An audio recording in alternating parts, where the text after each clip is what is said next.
तो सबसे पहले अब हम डिस्कस कर लेते हैं कि इसके क्या फीचर्स हैं। फीचर्स में हमारा सबसे पहला पॉइंट आएगा फॉर्मेशन एज गवर्नमेंट डिपार्टमेंट। इसकी स्थापना गवर्नमेंट डिपार्टमेंट के रूप में की जाती है और इसको संबंधित डिपार्टमेंट के साथ, संबंधित मंत्रालय के साथ जोड़ दिया जाता है। जो भी मिनिस्ट्री होती है ये इसके कनेक्शन में रहती है, मिनिस्ट्री ही इसको कंट्रोल करती है, वहीं से ही सारा मैनेजमेंट इसका होता रहता है। सेकंड हमारा फीचर है ओनरशिप। ओनरशिप पूरी तरह से गवर्नमेंट के अंडर में रहती है, कंट्रोल भी पूरा गवर्नमेंट के अंडर में रहता है। अब गवर्नमेंट चाहे वो स्टेट हो, सेंट्रल हो या लोकल लेवल पर हो।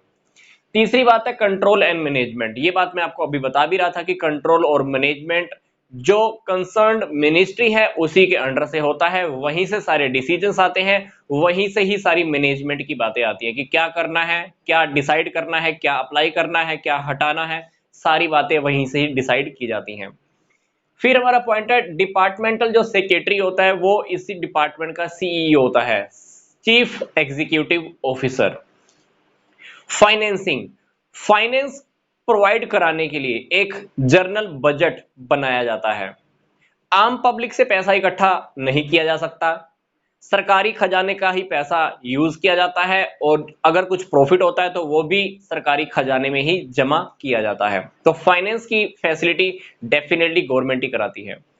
सिक्स पॉइंट है अपॉइंटमेंट। इसमें जो भी लोग अपॉइंट होंगे वो अपॉइंटमेंट कैसे होंगी, वो अपॉइंटमेंट होती है यूनियन पब्लिक सर्विस कमीशन के द्वारा या स्टाफ सिलेक्शन बोर्ड के द्वारा। ये अपॉइंटमेंट्स का काम करते हैं। फिर इसका डिपार्टमेंटल अंडरटेकिंग का अपने आप में कोई सेपरेट एग्जिस्टेंस नहीं होता, आर्टिफिशियल पर्सन ये नहीं होती, इसीलिए डिपार्टमेंटल अंडरटेकिंग्स के नेम से प्रॉपर्टीज नहीं रखी जा सकती। ये किसी के ऊपर केस नहीं कर सकते और कोई भी पर्सन इसके ऊपर भी केस नहीं कर सकता। क्यों? क्योंकि मैं आपको बता रहा हूं इसका सेपरेट लीगल एंटिटी नहीं होता है, पृथक वैधानिक अस्तित्व नहीं होता है। फिर हमारी बात है कि इसमें प्रशासनिक स्वतंत्रता नहीं होती है, मतलब जितने भी एडमिनिस्ट्रेटिव वर्क होते हैं वो जैसे मंत्रालय से ऑर्डर आते हैं हमको वैसे ही काम करने होते हैं, हम अपने आप से कोई डिसीजंस नहीं ले सकते। अब हम बात करते हैं कि डिपार्टमेंटल अंडरटेकिंग्स के क्या मेरिट्स हैं। मेरिट्स में सबसे पहली बात है कि इजी फॉर्मेशन। इस प्रकार की डिपार्टमेंटल अंडरटेकिंग्स का रजिस्ट्रेशन कराने की जरूरत नहीं होती, बस एक आदेश दिया जाता है और ये स्थापित हो जाती है। सेकेंड हमारा पार्ट है एजुकेटेड एंड ट्रेन्ड मेंबर्स। इसमें काम करने वाले जितने भी लोग होते हैं वो सारे पढ़े लिखे और उनको ट्रेंड किया होता है पहले से ही, तो वो सब अच्छे से काम करते रहते हैं। तीसरा हमारा मेरिट है वो है गवर्नमेंट की इनकम इस प्रकार के डिपार्टमेंटल अंडरटेकिंग्स की वजह से इंक्रीज होती है। तो गवर्नमेंट की इनकम इंक्रीज होती है क्योंकि काफी बार प्रॉफिट काफी अच्छे लेवल पे होता है।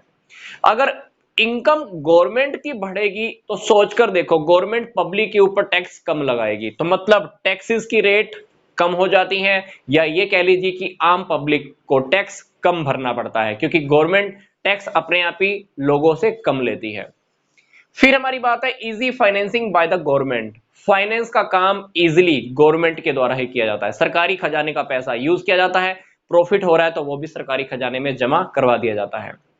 सिक्स्थ हमारा मेरिट है प्रॉपर यूटिलाइजेशन ऑफ फंड्स। जो भी फंड्स बनाए जाते हैं उसका प्रॉपर यूटिलाइजेशन होता है। क्यों? क्योंकि इसके ऊपर पूरा डिपार्टमेंट का कंट्रोल होता है, मिनिस्ट्री का कंट्रोल होता है, तो फंड्स का कहीं पर भी गलत प्रयोग तो हो ही नहीं सकता। कुछ एक्सेप्शनल केसेस हो सकते हैं, वो हमें भी नहीं पता है क्योंकि वो हो सकता है कि कुछ गड़बड़ हो या ना हो। तो फिलहाल मोस्ट प्रोबेबली मैक्सिमम चांसेस यही रहते हैं कि फंड्स का प्रॉपर यूज ही होता है, क्योंकि ये फंड्स निगरानी में यूज किए जाते हैं, देख रेख में ही यूज किए जाते हैं। फिर हम बात करते हैं लिमिटेशंस की। लिमिटेशंस के अंदर इस प्रकार के डिपार्टमेंटल अंडरटेकिंग्स में अगर आप एक्शन बहुत जल्दी से लेना चाहते हो, फास्ट डिसीजंस लेना चाहते हो, तो वो नहीं हो पाते क्योंकि हमें ऊपर से परमिशन लेनी पड़ती है, फाइलें लगानी पड़ती हैं।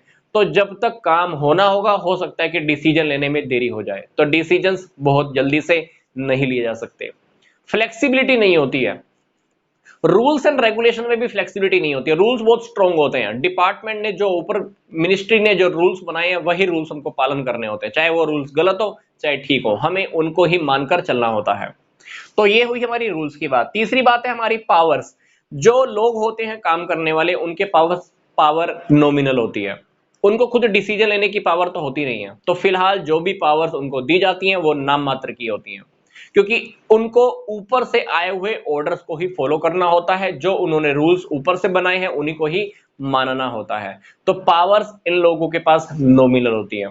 अब नॉमिनल पावर्स है तो सोचकर देखो कि इनके अंदर पहल क्षमता कैसी होती होगी। मान लो मेरे अंदर कोई आइडिया आया, मैं अपना आइडिया अप्लाई भी कैसे करा सकता हूं, क्योंकि मेरे को तो बात ऊपर मिनिस्ट्री की ही माननी है। तो पहल क्षमता का अभाव होता है, ये चाहते हुए भी कोई अपना नया क्रिएटिव आइडिया एक्टिव नहीं कर सकते, क्रिएटिव आइडिया के अनुसार काम नहीं कर सकते। तो डेफिनेटली कहीं ना कहीं इनकी जो पावर्स होती है नॉमिनल होती है। चौथी हमारी बात है lack of competition feelings. Competition की फीलिंग्स तो इस प्रकार के डिपार्टमेंटल अंडरटेकिंग्स में बिल्कुल भी नहीं होती हैं, क्योंकि प्रॉफिट की तरफ ध्यान भी नहीं दिया जाता। अगर लॉस भी हो रहा है तब भी इस प्रकार के डिपार्टमेंटल अंडरटेकिंग्स काम करते रहते हैं। तो डेफिनेटली क्या होता होगा सोचकर देखो। प्रॉफिट की तो ये बात लोग सोचते नहीं है, कंपटीशन कहां से होता होगा, क्योंकि कंपटीशन होगा तभी तो प्रॉफिट की बात सोचेंगे। कंपटीशन तो हम कर ही नहीं रहे। तो कंपटीशन तो तब करें ना जब हम कंज्यूमर के बारे में सोचें। कस्टमर क्या चाहता है, कस्टमर को कितना बेनिफिट चाहिए, कस्टमर को सेटिस्फेक्शन किस बात से मिलने वाली है, ये बात नहीं सोची जाती। तो कंपटीशन नहीं होगा, कंपटीशन नहीं होगा तो प्रॉफिट भी नहीं होता है, सिंपल सी बात है। कंपटीशन की फीलिंग्स नहीं होती है। पांचवी बात है हमारी टैक्स का बर्डन। इस प्रकार की अंडरटेकिंग्स में जब जब लॉस होता है तो अल्टीमेटली गवर्नमेंट क्या करती है, वो लॉस कहां से पूरा करेगी, टैक्स का बर्डन लोगों पे डाल दिया जाता है, क्योंकि गवर्नमेंट अपनी जेब में से लॉस पे करने वाली है नहीं। तो वो टैक्स का बर्डन डेफिनेटली लोगों के ऊपर आता है। लॉस होगा, टैक्स लोगों का इंक्रीज हो जाता है, लोगों से ही पैसा वसूल किया जाता है।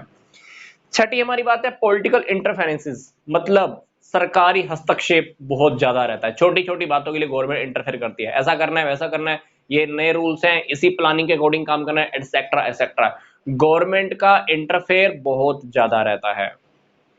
सातवीं बात है फाइल्स एंड पेपर वर्क बहुत ज्यादा रहता है, फाइल्स बहुत बनती रहती हैं, लाल फीताशाही कह लीजिए, फाइल पे फाइल, फाइल पे फाइल, काफी सारे कागज फाइलों के अंदर पड़े रहते हैं, काम पोस्टपोन होते रहते हैं, ये आज का काम, ये कल का काम, ये परसों का, ये तरसों का, ऐसे ही काम बहुत इंक्रीज हो जाते हैं। काम का बर्डन बहुत ज्यादा रहता है, क्योंकि लोगों में टेंडेंसी रहती है काम को पोस्टपोन करने की। जैसे अपने भारत में फेमस है 1 तारीख 15 तारीख और सोमवार को काम करेंगे, तो इसी तरह से फाइलें ही पोस्टपोन होती रहती है कि कल करेंगे काम। तो फाइल्स पेपर वर्क बहुत ज्यादा रहता है।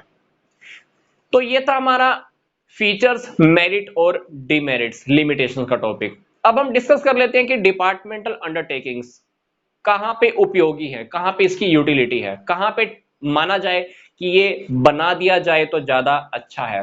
पहली बात, जहां पर पब्लिक बेनिफिट की बात हो, हमको सार्वजनिक हित की अगर बात सोचनी है तो डिपार्टमेंटल अंडरटेकिंग की स्थापना करना बहुत अच्छा है। जहां पर पूरी तरह से कंट्रोल गवर्नमेंट के पास हो, गवर्नमेंट का कंट्रोल पूरी तरह से चाहिए हो, वहां पर डिपार्टमेंटल अंडरटेकिंग्स को स्थापना करना ज्यादा अच्छा है। फिर जहां पर सीक्रेसी का क्वेश्चन हो, मतलब कुछ चीजें ऐसी होती है जहां सीक्रेट रखनी होती है, जैसे अपने डिफेंस के अंदर जब भी हम कुछ बनाते हैं, नया हथियार बनाते हैं या कोई नया ऐसा देश की सुरक्षा के लिए लॉन्च करते हैं, हमें उसकी सुरक्षा करनी होती है, वो सीक्रेट बाहर लीक नहीं होना चाहिए। तो जहां पर भी सीक्रेसी का मतलब गोपनीयता का प्रश्न है, वहां पर डिपार्टमेंटल अंडरटेकिंग को बनाना सबसे ज्यादा बेनिफिट में है।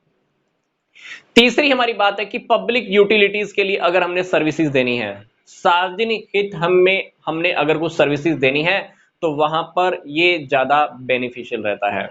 जहां पर सबका फायदा देखना हो, वहां पर डिपार्टमेंटल अंडरटेकिंग्स ज्यादा बेनिफिशियल रहती है। जहां पे हमने ये भी नहीं देखना कि प्रॉफिट होगा कि नहीं होगा, वहां पर डिपार्टमेंटल अंडरटेकिंग्स को बनाना ज्यादा अच्छा है। फिर जहां पर कैपिटल की इन्वेस्टमेंट ज्यादा चाहिए, वहां पर ये उपयोगी है। जहां पर हमें प्रॉफिट के बारे में नहीं सोचना, वो यहां पर उपयोगी है। तो इसी प्रकार से हमको सिर्फ अगर पब्लिक के बेनिफिट के लिए सोचना है, प्रॉफिट के बारे में नहीं सोचना, डिपार्टमेंटल अंडरटेकिंग तो वहां पर उपयोगी है ही। तो डेफिनेटली ये था हमारा डिपार्टमेंटल अंडरटेकिंग्स का टॉपिक। नेक्स्ट वीडियो में हम इस चैप्टर को और आगे कंटिन्यू करने वाले हैं। नेक्स्ट वीडियो में हम डिस्कस करेंगे कि पब्लिक कॉर्पोरेशंस क्या होता है, फिर उससे नेक्स्ट वीडियो में हम डिस्कस करेंगे गवर्नमेंट कंपनी क्या होती है। तो यहां तक का वीडियो देखने के लिए आपका धन्यवाद।